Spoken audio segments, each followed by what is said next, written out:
How does Baki correlate with real life fighting? Baki the Grappler, or simply Baki, is, at its core, a series about a young man striving to surpass his father, which everyone in the anime community will know as Yujiro Hanma. While this is the overarching theme or narrative that drives the story, this series is packed with profound lessons and themes that transcend the fictional world, offering insights applicable to real-life combat and the mindset of a fighter. One central theme that resonates deeply with me is what it truly means to fight and embodying the spirit of a so-called fighter.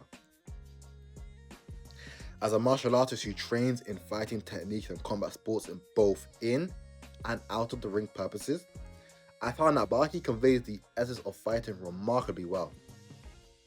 To illustrate this, we're going to analyze one of my favorite arcs in the entire show, and this is the Muhammad Ali Jr. arc. Muhammad Ali Jr. arc, yeah. Despite its controversial moments, this arc, and its central character, Muhammad Ali Jr., highlights crucial aspects of fighting and the mindset required to excel in it. Muhammad Ali Jr. and the mindset of a fighter. Muhammad Ali Jr. is introduced as an extraordinary fighter in the world of Baki. He has dedicated his life to perfecting the art of Ali, a combat style pioneered by his father, Muhammad Ali, who was a complete fighter mentally. While Jr. demonstrates impressive skill and technique, his story reveals that fighting is much more than physical prowess. Jr.'s downfall, however, lies within his mentality. While his fighting style was designed for real-world, no-hold-barred scenario, his mentality was that of a competitor, a fighter conditioned to operate under the structure and rules of the spotlight. This lack of killer instinct and survival-driven mentality prevented him from realizing the potential of his father's style. This becomes painfully clear in his fight against Dopo Orochi. Dopo Orochi, a seasoned martial artist, dismantled Muhammad Ali Jr. both physically and psychologically, exposing the flaws in his understanding of combat. During this fight, Dopo explains a crucial truth about the idea of fighting. The idea that a fighter must always be in his best condition to fight is just a myth. True fighters are prepared to engage anytime, any place, and under any circumstance. No matter what scenario they're in, if they have to fight, they will fight. That is what a fighter is, and that is the mentality a fighter must have to progress.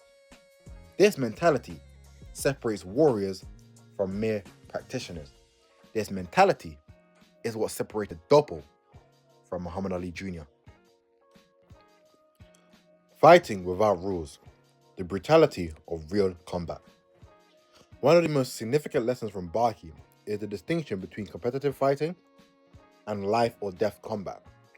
In a serious fight, whether for survival or to protect others, there are no rules, no weight classes, and no guarantee of fairness.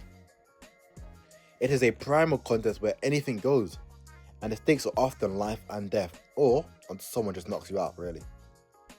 Junior's inability to grasp this concept ultimately leads to his defeat.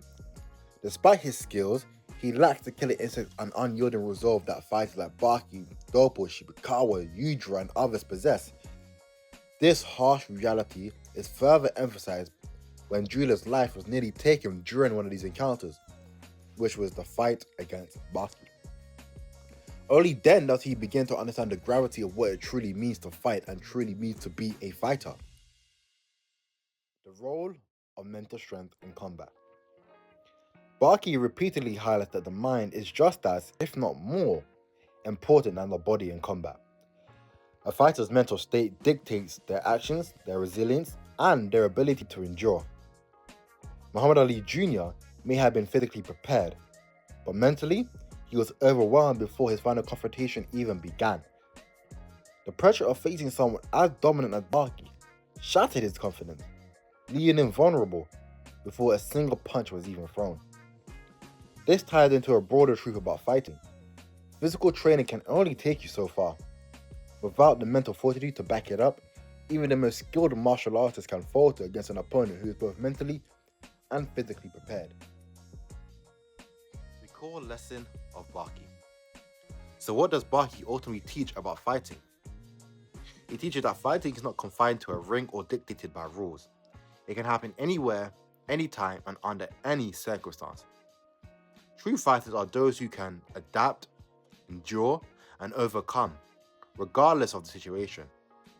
There is no such thing as a perfect condition in real combat, and fighters will use every weapon, every technique, and every strategy available to survive. This relentless mentality is what separates warriors from competitors.